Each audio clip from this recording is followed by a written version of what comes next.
अब प्रश्न रहा कि एक भक्त ने कहा जी फिर परब्रह्म जो अक्षर पुरुष है इसको भी जन्म मरण में किस लिए बनाया गया?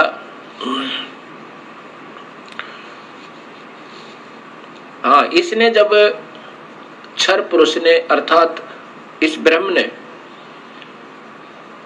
तप किया और राज्य प्राप्त किया, 21 ब्रह्मांड जब इसने पाए काल ने, उस समय इस अक्षर पुरुष के मन में भी ये आया कि क्यों ना मैं भी अपना अलग स्थान बना लूं। अब वहां पर इतना भी कमजोरी अगर आ जाती है तो भी ये जीव वहां रहने के योग्य नहीं होता। अब ये जो गलतियां वहां पर होनी थी वो हो चुकी, और इन गलतियों के कारण अन्य जो बची हुई आत्मा है वो बिल्कुल सावधान होगी, अब वो गलती नहीं करते। अब जैसे कोई जा रहा और एक को पागल कुत्ता काट ले और बाकी भी जा रहे हैं और फिर वो रोता हुआ भाग रहा है, इधर पागल कुत्ता है तो उधर कोई नहीं जाएगा, सब वापस भाग लेंगे। ऐसे ही ये जो गलतियां की जिन्होंने उन्हें सजाएं पाई और आगे बैन लग गया, क्योंकि सबको पता लग गया कि ऐसे निर्मल स्थान को छोड़ के और कहीं ठिकाना नहीं है, क्योंकि वापस यहाँ से दुख पाकर के वापस गई हुई आत्माओं ने वहां सभी को सचेत कर दिया कि उस काल लोक जैसा कष्ट कहीं पर नहीं है। हमने गलती की और हमारे दयालु परमेश्वर ने हमारे ऊपर फिर रहम किया।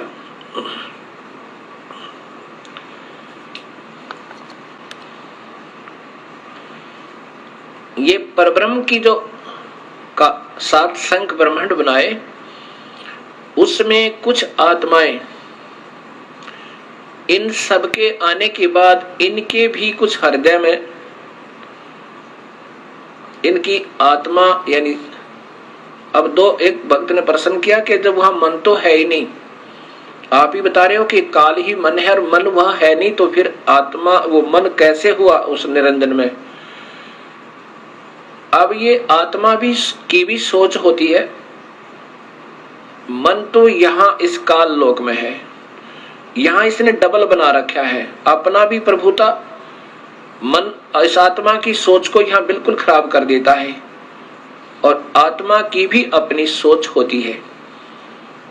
तो वहां अपनी सोच से उन बाकी कुछ आत्माओं ने जो 7 संख ब्रह्मांडों में कुछ आत्माएं ऐसी हैं जिन्होंने भी ये सोचा था कि शायद हम भी उसमें स्वीकृति दे देते तो वहां चले जाते, इनके मन में ऐसा आया था, और उनकी भी सजा इनको इतनी ही मिली कि इस पारब्रह्म का अलग से एक स्थान बनाया और उसमें उन बाकी की आत्माओं को वहां भेज दिया।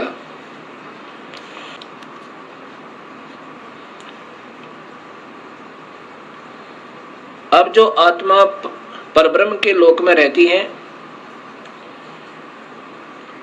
अब उनको ज्ञान हो गया कि वो तो बहुत परेशान है नीचे के लोकों के व्यक्ति, जितनी आत्मा गई है, अब वो कभी नीचे की वृत्ति नहीं रखते, और जो आत्माएं यहाँ सतनाम प्राप्त कर लेती हैं, केवल सतनाम।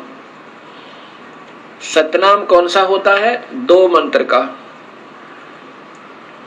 एक तो उसमें ब्रह्म का मंत्र ओम है और दूसरा और मंत्र है, वो सांकेतिक रखा है, वो अधिकारी को ही बताया जाता है जिसको देना होता है, और जो अधिकारी संत होते हैं वही देवे तभी वो काम करे। जिनको सतनाम मंत्र प्राप्त हुआ और उनकी श्रद्धा अपने गुरु में नहीं रही, ये इतने दयालु परमेश्वर हैं, और कुछ वर्षों तक उसने सतनाम की विधिवत साधना करने के बाद आपकी सतलोक जाने की वृत्ति नहीं बनी, या आपकी इतनी कमाई नहीं बनी उस मंत्र की, तो आपको उस परब्रह्म के लोक में भेज दिया जाता है। किसको भेज दिया जाता है? जो ओम नाम की कमाई ये सारी यहाँ छोड़ दी जाती है इस काल के लिए। जैसे गीता जी के अध्याय नंबर 18 के श्लोक नंबर 66 में लिखा है कि अर्जुन, तू मेरी सभी पूजाओं को मुझ में त्याग दे। पूजा कौन सी? जो ओम नाम की कमाई, यज्ञ, हवन, धर्म, ये जाप की कमाई यहाँ छोड़ दे, मैं तुझे ऋण मुक्त कर दूंगा, मेरा कर्जा तेरे से उतर जाएगा, यानी तुझे ऋण मुक्त कर दूंगा, अर्थात कर्म मुक्त हुआ। वो आत्मा फिर इस पार ब्रह्म के लोक में चली जाती है। और वो लोक, एक तो वहां पर ये खाता नहीं, जैसा मैंने पूर्व बताया कि पूर्ण परमात्मा तो खाने वाले, वेद में लिखा है ऋग्वेद में कि खाने वाले और न खाने वाले इन दोनों भगवानों से भी बड़ा है। खाने वाला काल है, न खाने वाला ये परब्रह्म है, इनसे भी बड़ा है, अर्थात वो सत्पुरुष है। तो वो परब्रह्म जीव आहार नहीं करता, उसने ऐसी गलती कोई नहीं की, लेकिन मन में फिर भी थोड़ी कमजोरी, उसकी आत्मा में थोड़ी सी वीकनेस आई थी, तो उसका भी सजा उसको भोगना पड़ा। तो वहां ये यहाँ के हंस फिर वहां पहुंच जाते हैं। वहां पर इतना बढ़िया शरीर है, यहाँ के देवताओं का, ब्रह्मा विष्णु महेश का भी नहीं है। जैसा कि आपको बताया था कि यहाँ के देवताओं का तो शरीर है जैसे चीनी का कप बना हो, सफेद कप जो चाय पीते हैं, और हमारा मिट्टी का बना हो सीधा ही, इतना कमजोर है। और जो परब्रह्म के लोक में परब्रह्म और वहां के रहने वाले जितने हंस हैं, उनका सटील का समझो, इससे ज्यादा सथाई है, लेकिन है नासवान फिर भी।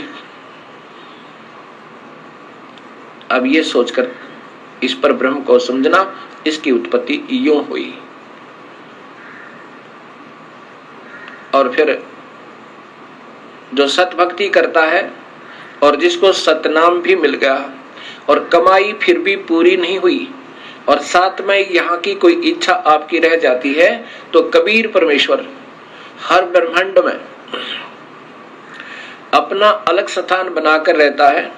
इन आत्माओं को जिनकी अधूरी कमाई है, भक्ति पूरी नहीं हो पाई, कि काल के ऋण से मुक्त अभी नहीं हो पाए, और परब्रह्म का भी, क्योंकि परब्रह्म के लोक को पार करना है, उसका भी ऋण देना है। वो दूसरे मंत्र से, तत् मंत्र से कमाई करनी है, वो तत् मंत्र संकेतिक है। इन दोनों का मिलकर जब ये योग्य हो जाएगा, दोनों का ऋण उतरने योग्य हो जाएगा, तब ये कबीर परमेश्वर इनको सारनाम देकर, सारनाम की कमाई साथ करवा कर, और फिर यहाँ से सतलोक ले जाएगा। जब तक आपकी पूरी कमाई नहीं बनी होगी तो आपको यहीं रखेगा, और आपकी थोड़ी बहुत भी इच्छा इस लोक में रह जाती है, तो भी इसी ब्रह्मांड में एक स्थान ऐसा है, वहां कबीर परमेश्वर आपको रखेगा। वहां पर आपको तपतशिला पर नहीं जाने देगा, तपतशिला पर नहीं जाने देगा, और न ही कुत्ते गधे सुअर बनने देगा, क्योंकि आपकी कमाई इतनी हो जाएगी, और साथ में आपके पाप कर्मों परमेश्वर कबीर साहब काटता रहेगा। जब ही नाम हृदय धरो, भयो पाप को नासे, जैसे चिंगारी अग्नि की पड़ी पुराने घासे। अब आपके शुभ कर्मों के आधार पर वहां रखेगा और तपतशिला पर नहीं जाने देगा। ये आपको इस कबीर परमेश्वर के शरण में आने से और एक्स्ट्रा बेनिफिट है। और फिर ये सदियों के उपरांत इन शुभ कर्मों के आधार पर आपके फिर मनुष्य जन्म हो सके, 100 भी प्राप्त हो सके। जो कबीर परमात्मा के आधार पर सतभक्ति आप कर रहे हो, और मनुष्य जन्म आपके फिर देने शुरू कर देगा परमेश्वर, और फिर कभी अपनी सतभक्ति को जगाएगा। उसमें उन पुण्यात्माओं को जिन्होंने पहले सतगुरु की भक्ति कबीर परमेश्वर की किसी युग में कभी वो आए स्वयं या उनके कोई सत संत के साथ रहकर की हुई है, अब उनको शीघ्र ये बात समझ में आती है, क्योंकि उनके अंदर काल नहीं होता ज्यादा। बेशक वो साधनाएं अन्य कर रहे होते हैं अनजानपने में, उनके हृदय में वो पिछली कमाई अंगड़ाई लेती है पिछले जन्म जन्मों की, तो वो तुरंत आकर के कबीर साहब के चरणों में, उसके सत नुमाइंदे संत के चरणों में आ जाते हैं। और जिन्होंने अभी तक कमाई सतपुरुष की, पूर्ण परमात्मा की कभी नहीं कर पाए, और ब्रह्म तक की अच्छी साधना युगों युगों कर रहे हैं, वो पुण्य आत्मा भी इस सत्संग को सुनकर और शरण में आ जाएंगी, तो जैसे कलम चढ़ा दी जाती है, जैसे कलम चढ़ाई जाती है, ऐसे इसकी वो फिर सतनाम दिया जाएगा उनको, उनके अंदर फिर वो भक्ति प्रवेश हो जाएगी और प्रारंभ होगी तो अवश्य पार होगा। क्योंकि उन्होंने पिछली कमाई ओम नाम की बहुत की हुई होती है और उसके साथ वो दूसरा मंत्र मिला करके फिर ये कमाई आपकी पहले भी कराई जाएगी और साथ में उस सत्य नाम की यानी ऊपर के मंत्र का भी आपको अभ्यास करवाया जाएगा और फिर आपकी भक्ति प्रारंभ हो जाएगी।